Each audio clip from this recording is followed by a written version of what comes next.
La era de la desglobalización ha comenzado. Hasta hace pocos días, el modelo a seguir era uno solo, la globalización. Pero desde el triunfo de Donald Trump y el Brexit, la palabra de moda es el antónimo desglobalización. Durante casi medio siglo, el mundo solo escuchó hablar de las ventajas de la apertura y el libre cambio. Este discurso adquirió toda su fuerza cuando hace 25 años se disolvió la Unión Soviética. Parecía que iban a caer todas las fronteras en un mundo hegemonizado por Estados Unidos. Sin embargo, las cosas que nos prometen eternas también terminan. Esto ya sucedió al estallar la Primera Guerra Mundial en 1914, que puso fin a 40 años de extendido crecimiento del comercio internacional. En un artículo publicado en The New York Times, Ruchir Sharma analiza la recurrencia de estos ciclos de apertura y de proteccionismo, y señala que no se trata de períodos cortos, sino que abarcan décadas de la historia. La brutal contracción provocada tras el fin de la Primera Guerra y de la Gran Depresión de 1929, redujo el comercio mundial a solo un 10% del Producto Bruto Global, cuando en 1914 era del 30%. Los inmigrantes a Estados Unidos, que llegaban al millón por año antes de 1914, se redujeron a unas pocas decenas de miles al finalizar el conflicto bélico. Después de 1945, la rueda volvió a girar. En 1970, el comercio mundial logró recuperar los niveles de 1914 y desde entonces se duplicó, llegando al 60% del producto global. Pero a partir de 2008, empezamos el camino inverso. El comercio mundial cayó a 55%, el flujo de capital se redujo a menos del 2% del Producto Bruto Mundial, cuando había llegado a ser del 16% en 2007. Y la migración también se frenó a pesar de la oleada de refugiados en Europa. La migración a los países ricos se redujo a 4 millones de personas entre 2011 y 2015, según los datos aportados por Sharma. Antes de que Trump empiece a aplicar sus medidas, desde 2011, el número de mexicanos que se han ido de Estados Unidos ha superado a los recién llegados en 140.000.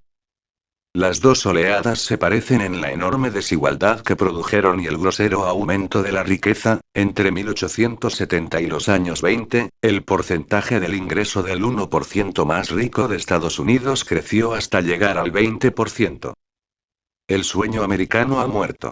El obrero industrial de la zona central del país donde solía haber una industria manufacturera, hoy tiene una calidad de vida inferior a la que tuvo sus padres.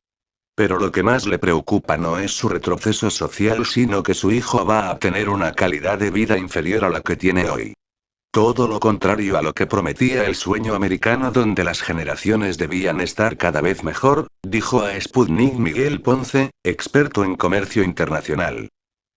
Para Roberto Conde, antiguo vicecanciller uruguayo y experto en materia de integración, Trump recogió el voto de ese cinturón desindustrializado como consecuencia de la deslocalización de las empresas. En los últimos 25 años se han perdido unos 6 millones de trabajos industrializados bien remunerados, explicó. La llegada de Trump al poder muestra un claro rebrote de los movimientos de desglobalización. Confirma lo que viene sucediendo en Europa con los partidos antisistema ultranacionalistas. Hoy en día tener un discurso proteccionista y aislacionista como el de Trump es un discurso antiglobalizante, dijo a Sputnik Damián Jakubowicz, licenciado en geopolítica. Trump aseguró que ni su país ni su gente se pondrán a los pies del falso canto de la globalización. Para Jakubowicz, su llegada al poder indica el principio del fin para los partidos tradicionales, con los que la población de Occidente siente un gran descontento. Las críticas de Trump al Tratado Transpacífico de Libre Comercio, TPP, por sus siglas en inglés, el acuerdo firmado por 12 países de la cuenca del Pacífico, fueron una de las claves de su victoria. En su discurso de aceptación de la candidatura, en junio, había dicho que el TPP será el golpe de muerte para la manufactura estadounidense, porque abrirá aún más nuestros mercados a los que especulan agresivamente con las divisas, y hará más fácil a nuestros competidores enviar bienes baratos subsidiados a nuestros mercados, obligando a los trabajadores de Estados Unidos a competir con los de Vietnam, uno de los países con los salarios más bajos de la Tierra. El anuncio del nuevo presidente electo, el 21 de noviembre, de que retirará a Estados Unidos del TPP, se realizó justo un día después de que el presidente Barack Obama ratificara su adhesión a este acuerdo moribundo, en la cumbre de Lima de los líderes del Foro de Cooperación Económica Asia-Pacífico, APEC. En la declaración final de la cumbre, los líderes de la APEC, que reúne 21 países de la cuenca del Pacífico, incluyendo a Perú y Chile, se propusieron revertir las medidas proteccionistas y distorsionadoras del comercio, que debilitan el comercio y frenan el progreso y la recuperación de la economía internacional. Se abrazan al mástil de la globalización, ahora que la misma potencia que la expandió por el mundo, ha decidido abandonarla.